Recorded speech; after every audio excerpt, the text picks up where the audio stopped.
सबको संबोधित करने का काम करें। भारत माता की, भारत माता की, भारत माता की, वंदे वंदे मातरम, वंदे मातरम। मंच पर उपस्थित प्रदेश सरकार में मंत्रिमंडल के मेरे सहयोगी, प्रदेश के खेल और युवा कल्याण विभाग के मंत्री श्री गिरीश चंद्र यादव जी, प्रदेश सरकार के ही मंत्री श्री अनिल कुमार जी, माननीय विधायक, इस क्षेत्र के लोकप्रिय विधायक श्री रमेश सिंह जी,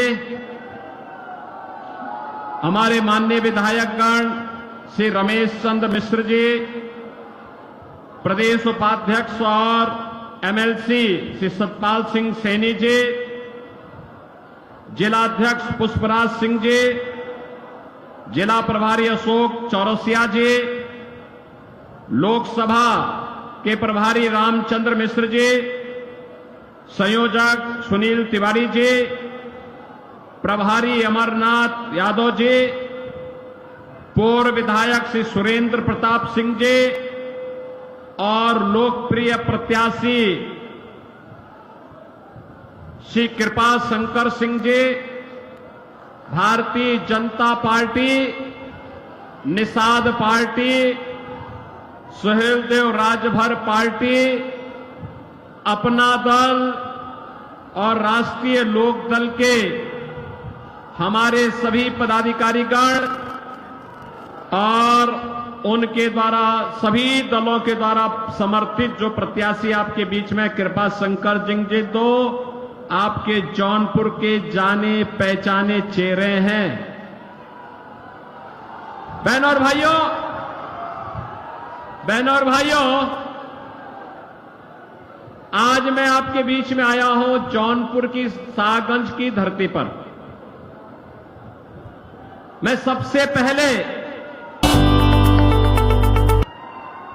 इत्र, इमरती और अपनी ईमानदारी के लिए विख्यात जौनपुर की इस धरा को नमन करता हूं और आपका अभिनंदन भी करता हूं।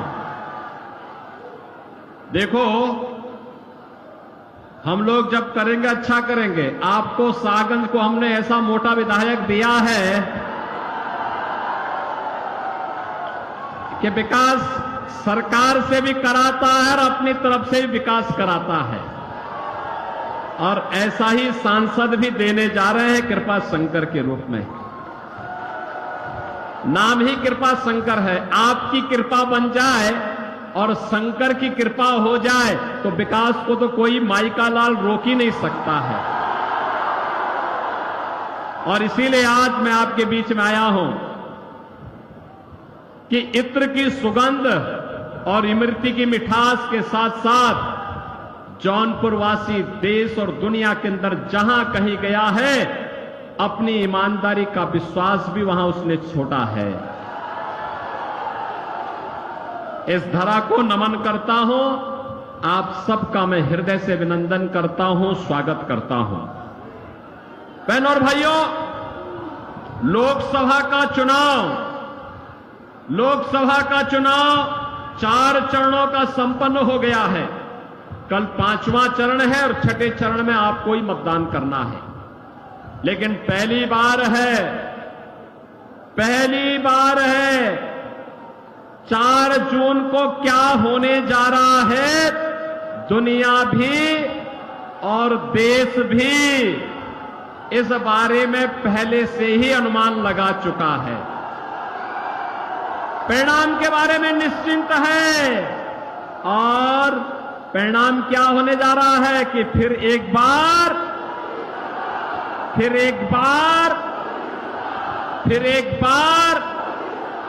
और अब की बार 400 पार की जब आप बात करते हैं तो ये सपा कांग्रेस के लोगों को चक्कर आने लगता है। कहते 400 पार कैसे हो सकता है। हमने कहा इस बार देखना होगा, जरूर होगा। तो जनता जनार्दन ही उन्हें जवाब दे देती है। और जनता जनार्दन क्या कहती है? जो राम को लाए हैं, जो राम को लाए हैं, राम को लाए हैं। बहनों और भाइयों, भारत के इतिहास की सबसे महत्वपूर्ण घटना जो दुनिया के लिए असंभव था, जो कांग्रेस के लिए असंभव था, जो समाजवादी पार्टी के लिए असंभव था, मोदी जी ने संभव बनाया। 500 वर्षों का इंतजार समाप्त करवा करके अयोध्या में रामलला को विराजमान करवा दिया। अब मुझे बताओ, आप में से कितने लोग राम भक्त हैं? राम भक्त अपना हाथ खड़ा करो और हाथ नीचे कर लो। आप में से कितने रावण के भक्त हैं? रामद्रोही कितने हैं? कोई है क्या रामद्रोही? कोई भी अपने को रामद्रोही नहीं कहेगा, राम विरोधी नहीं कहेगा। लेकिन बहनों और भाइयों, आज भी रावण समाप्त नहीं हुआ है। कांग्रेस और समाजवादी पार्टी के रूप में उसका चिन्ह आज भी मौजूद है। आप मुझे बताओ, इनके कारनामे तो रावण जैसे ही है। आप सोचो, कांग्रेस ने अपने समय में क्या कहा राम हुए ही नहीं। इनके एक बुद्धिदाता कहते हैं, क्या कहते हैं? कहते राम का मंदिर भारत में नहीं बनना चाहिए। और समाजवादी पार्टी तो उससे भी 2 कदम आगे, राम भक्तों पर तो गोली चलाई थी। और उसके बाद अब इनके महासचिव क्या कहते हैं? कहते राम मंदिर बेकार बना है। अरे भाई, प्रभु राम की कृपा जब तुम पे हो ही नहीं रही है तो तुम तो ऐसा ही कहोगे। और देश कहता है, हो हाई वही जो राम रसी राखा, होगा वही जो रामलला चाहेंगे। और रामलला तो अपने भक्त मोदी को तीसरी बार भारत की सत्ता सौंपने का निर्णय ले चुके हैं। और इसलिए बहनों और भाइयों, ये चुनाव तो राम भक्तों के बीच में और रामद्रोहियों के बीच में है। एक तरफ रामद्रोही है, ये लोग देश के खिलाफ विद्रोह कर रहे हैं। गरीबों के साथ, महिलाओं के साथ, नौजवानों के साथ, किसानों के साथ, व्यापारी के साथ, बेटी के साथ, इन सब के साथ इन्होंने द्रोह किया। इनके हकों पे डकैती डाली। इनके समय में गरीब भूख से मरता था, बेटी और व्यापारी सुरक्षित नहीं थी। देश के अंदर जगह जगह आतंकी वारदातें होती थी। और जब आतंकवाद पर हम इनके खिलाफ बोलते थे कि भाई ये आतंकवाद की समस्या का समाधान करो, तो कहते थे हम क्या करें, लाचार होते थे। कहते थे आतंकवादी तो सीमा पार के हैं। बहनों और भाइयों, आज आतंकवाद समाप्त, देश की सीमाएं सुरक्षित, दुनिया के अंदर भारत का सम्मान बढ़ा है। अब तो पटाखा भी जोर से फट जाए ना तो पाकिस्तान सफाई देता कि भैया मेरा हाथ नहीं है, मुझे माफ करना, मैं इसके पीछे नहीं हूं। भय बिनु हो ही न प्रीति। ये पाकिस्तान जो आज बोली उसकी बदल गई है, उसे मालूम है ये नया भारत है, मोदी का भारत है। छेड़ता नहीं है, लेकिन कोई छेड़ता है तो उसको छोड़ता भी, घर में घुस करके मारता है, घर में घुस करके। ऐसे ही आप देखो, ये समाजवादी पार्टी के मुखिया क्या क्या बातें करते हैं भैया, आप देख रहे हो ना इनके हाल। यानी राम भक्तों पर गोली चलाते थे, लेकिन आतंकवादियों को, जिन्होंने काशी में संकट मोचन मंदिर पर हमला किया, अयोध्या में राम जन्मभूमि पर आतंकी हमला किया, उन आतंकवादियों के मुकदमों को ये वापस लेते हैं। राम भक्त कल्याण सिंह जी जो प्रदेश के पूर्व मुख्यमंत्री थे, उनकी मृत्यु होती है, संवेदना के एक भी शब्द नहीं। और अभी पूर्वांचल का एक दुर्दांत माफिया मरा था, उसके घर मातम मनाने के लिए चले गए। माफिया और समाजवादी पार्टी का चोली दामन का संबंध है, ये अलग हो ही नहीं सकता है। और इसीलिए हमने भी तय किया है, भगवान राम का प्रणता निस्सरहीन करो मई भुज उठाए प्रण कीन। हमने भी तय किया है उत्तर प्रदेश की धरती से भारत विरोधी रामद्रोही और ये जो माफिया गरीबों का खून चूसते थे, इनको पूरी तरह हटा करके रहेंगे, पूरी तरह समाप्त करके रहेंगे। और इसीलिए आज मैं आया हूं आपसे कहने के लिए, हर राम भक्त भाजपा के पक्ष में है, हर राष्ट्र भक्त भाजपा के पक्ष में है। और बहनों और भाइयों, एक तरफ मोदी जी के द्वारा किया गया काम, highway, railway, airport, IIT, IIM, AIIMS, दुनिया का सबसे अच्छा कैंसर हॉस्पिटल आपके वाराणसी में खुल चुका है। मुंबई अब नहीं जाने की आवश्यकता है। ऐसे ही ये गिरीश यादव, रमेश सिंह, रमेश मिश्रा, ये सभी लोग जब मेरे पास आए, इन लोगों ने कहा कि हमारा जौनपुर का मेडिकल कॉलेज चालू हो। बहनों और भाइयों, मुझे बताते हुए प्रसन्नता है, जौनपुर का मेडिकल कॉलेज चालू हो गया। हमने कहा जितना पैसा लगेगा हम देंगे, लेकिन इसको बंद नहीं होने देंगे। अभी देखो ना, इस शाहगंज में रमेश सिंह यहां इथेनॉल का प्लांट भी लगा दिए और यहां पे सैकड़ों लोगों को नौकरी मिलेगी। और मैं तो उनसे कहूंगा उसके बगल में एक आईटीआई खोल दीजिए, इथेनॉल प्लांट के लिए एक ट्रेड उसमें दे दीजिए। आप देखना यहां के लोग दुनिया के अंदर नौकरी भी प्राप्त करेंगे। और जब यहां निवेश होगा, अब हम औद्योगिक निवेश की नई गति को आगे बढ़ा रहे हैं, क्योंकि अब यूपी में दंगा नहीं होता, कर्फ्यू नहीं लगता। दंगाई और कर्फ्यू वाले सब, दंगाई और कर्फ्यू लगाने वाले सभी लोगों की राम नाम सत्य की यात्रा निकल गई है। और इसलिए बहनों और भाइयों, मैं आपसे कहने के लिए आया हूं, आपसे एक ही बात कहने के लिए आया हूं कि ये जो भाजपा ने विधायक बनाए हैं, ये विधायक, इस सांसद के प्रत्याशी, ये सभी इतना विकास कराएंगे, इतना विकास कराएंगे, आप मांगते मांगते थक जाएंगे और दुनिया आपके पास नौकरी मांगने के लिए आएगी जौनपुर में। बहनों और भाइयों, मैं आज इसीलिए आपके पास आया हूं। ये कांग्रेस, ये समाजवादी पार्टी और कांग्रेस का जो इंडी गठबंधन है, ये जब भी एकजुट हुआ है, खतरे की घंटी का संकेत होता है। याद करिए, मैं एक घटना नहीं बता रहा हूं। अयोध्या में जब आतंकी हमला हुआ था, तब प्रदेश में समाजवादी पार्टी की सरकार थी और केंद्र में कांग्रेस की सरकार थी।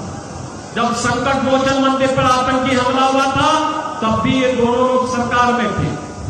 जब अयोध्या, वाराणसी और लखनऊ की कचहरियों पर हमला हुआ था, तब भी ये दोनों सरकार में थे। और लगातार देश संकट में गिरता है, गरीब मारा जाता है, आम नागरिक की सुरक्षा खतरे में पड़ती है। और जब भाजपा सरकार में होती है, आतंकवाद का नेस्तनाबूद होता है और हर गरीब गांव, गरीब कमजोर किसान, नौजवान सबको सरकार की योजना का लाभ मिलता है। बेटी और व्यापारी सुरक्षित होती है। आपने देखा होगा। आप मुझे बताओ, समाजवादी पार्टी की सरकार में सारा राशन इनके गुंडे खा जाते थे। आज तो देश के अंदर 80 करोड़ लोग फ्री में राशन प्राप्त कर रहे हैं ना। 60 करोड़ लोगों को आयुष्मान भारत में 5 लाख रुपए का कार्ड दिया जा चुका है हर वर्ष। और एक व्यवस्था और कर दी गई, यहां पे हमारा विधायक, पूर्व विधायक, सांसद, पूर्व सांसद या कोई पदाधिकारी या पीड़ित भी अगर एक पत्र मुझे लिख देता है कि मैं बीमार हूं, उपचार की व्यवस्था नहीं हो पा रही है, पैसा उपचार में ज्यादा खर्च हो रहा है, मैं कहता हूं एस्टीमेट भेजो। डीएम से कहता हूं तीसरे दिन आप इसकी रिपोर्ट भेज दीजिए और उसके अकाउंट में सीधे पैसा भेज देते हैं। इनके समय में दम तोड़ के, गरीब दम तोड़ के, तड़प तड़प के मर जाता था।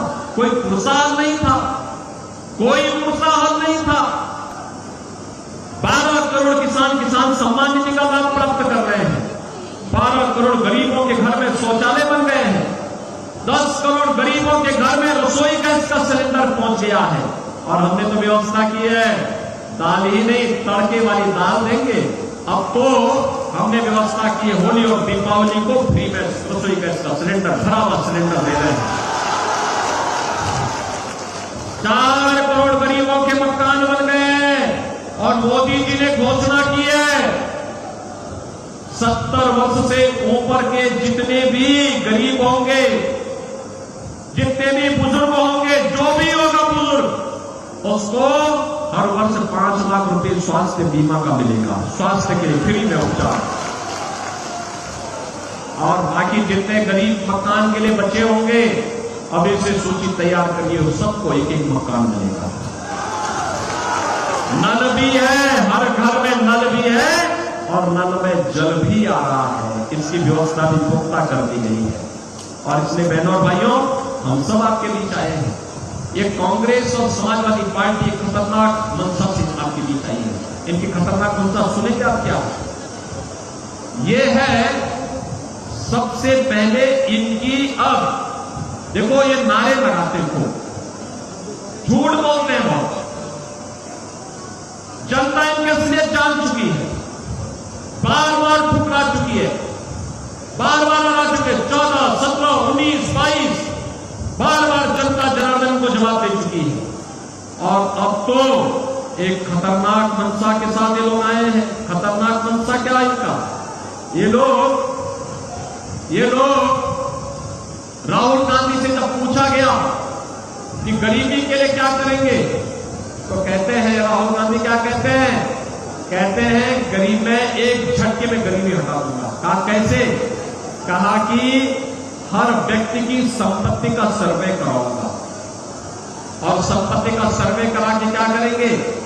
उसने कहा कि उनके पूर्वजों के द्वारा जो संपत्ति मिली होगी, खेत खलिहान, आपका घर, जेवर, पैसा, उसमें से आधा हम लोग ले लेंगे। आधा लेकर के फिर कांग्रेस और समाजवादी पार्टी के गुंडे उसको हड़पेंगे। बहनों और भाइयों, औरंगजेब की आत्मा घुस गई है ये समाजवादी पार्टी और कांग्रेस के लोगों के लिए। कोई मुसलमान भी अपने पुत्र का नाम औरंगजेब नहीं रखता है। मुगल सल्तनत का सबसे क्रूर बादशाह था औरंगजेब। और इतना क्रूर था, पहले अपने भाई की हत्या किया और फिर अपने बाप को ही कैद में डाल दिया। अब ये तो इन्हीं लोगों का इतिहास होगा।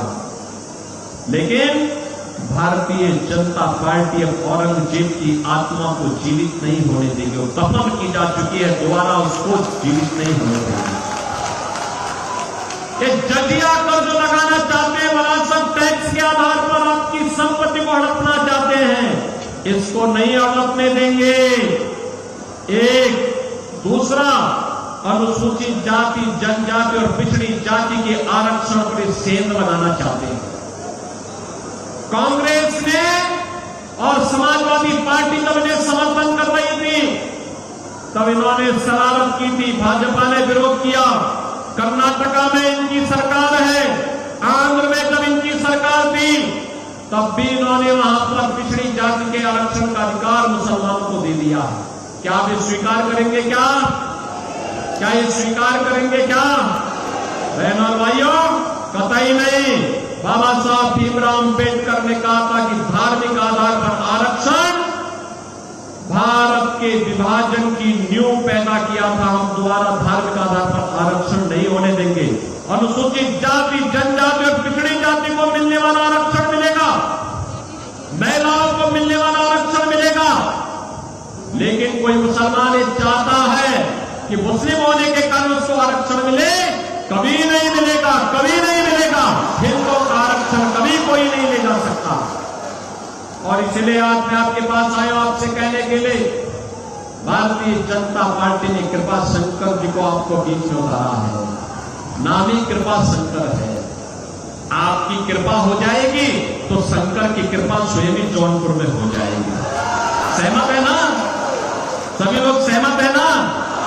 सपोर्ट करेंगे? कृपा शंकर जी को भारी बहुमत से विजयी बना के भेजेंगे? भेजेंगे? देखो, इनके पास लंबा अनुभव है, इनकी बहुत लंबी पहुंच भी है और ये जौनपुर को मुंबई जैसा चमका देंगे। और इसीलिए मैं आपके पास कहने के लिए आया हूं, अरे इनको तो हम लोग लेके आए हैं यहां पर कि जौनपुर की भी किस्मत खुलनी चाहिए। हमारा जौनपुर जो पहले इत्र और इमरती के लिए विख्यात था, अपनी ईमानदारी के लिए विख्यात था, देश के कई वैज्ञानिक इस हमारे जौनपुर ने दिए हैं। आखिर इस जौनपुर के विकास पर काली ग्रहण समाजवादी पार्टी और कांग्रेस ने जो लगाया है, इससे उभारने की आवश्यकता है। इसीलिए हमने उनसे कहा कि चलो जौनपुर में अब आपकी जन्मभूमि है, जन्मी और जन्मभूमि से बढ़कर के कुछ नहीं हो सकता है, आप आइए, वहां के विकास के साथी बनिए। और इसीलिए इनको यहां लेके आए हैं। आप इनको जिता के भेजेंगे? आपका आशीर्वाद, वोट रूपी आशीर्वाद मिलेगा। मोदी जी को तीसरा कार्यकाल मिलेगा ना, तो देश की आवाज है कि जो राम को लाए हैं उनको लाएंगे। आप भी लाएंगे यहां से कृपा शंकर को लेके आ जाएंगे ना? कृपा शंकर सिंह जी भारी बहुमत से विजयी बनकर के जाएंगे। दोनों हाथ मिला करके बोलो, जहां तक आवाज जा रही है। गर्मी है भैया, तो गर्मी में कितना होना ही है। दोनों हाथ मिला करके बोलो, दोनों हाथ मिला करके मेरे सामने बोलो, जिताएंगे। कृपा शंकर जी भारी बहुमत से विजयी बनकर के जाएंगे। लेकिन इसके लिए आपको घर घर जाना होगा, कमल खिलाना होगा। सहमत हैं? सभी लोग सहमत हैं? अगर आप सहमत हैं तो फिर मैं भी आपके साथ सहमत हूं। आप जितना भी वोटों से जिताएंगे, सुरक्षा और विकास की उतनी बड़ी जिम्मेदारी हमारे ऊपर भी आ जाएगी। सब लोग सहमत है ना? अब कोई दिक्कत तो नहीं है ना? कहीं कोई समस्या, कोई दिक्कत? तो फिर 25 मई को चुनाव के दिन पहला काम मतदान, और फिर सहमत है? करेंगे, घर घर जाएंगे, कमल खिलाएंगे। जिन लोगों ने पानी के लिए तरसाया था उनकी जमानत जब्त करवाएंगे। जिन्होंने राम मंदिर का विरोध किया उनकी जमानत जब्त करवाएंगे। जो आतंकवाद और नक्सलवाद के समर्थक हैं उनकी जमानत जब्त करवाएंगे। जिन लोगों ने अराजकता और दंगाइयों और कर्फ्यू लगाने वालों का समर्थन किया है उनकी जमानत जब्त कराएंगे। जो राम भक्तों का अपमान करते हैं और माफियाओं के मरने पर मातम मनाते हैं उन लोगों की जमानत जब्त करवाएंगे। तो फिर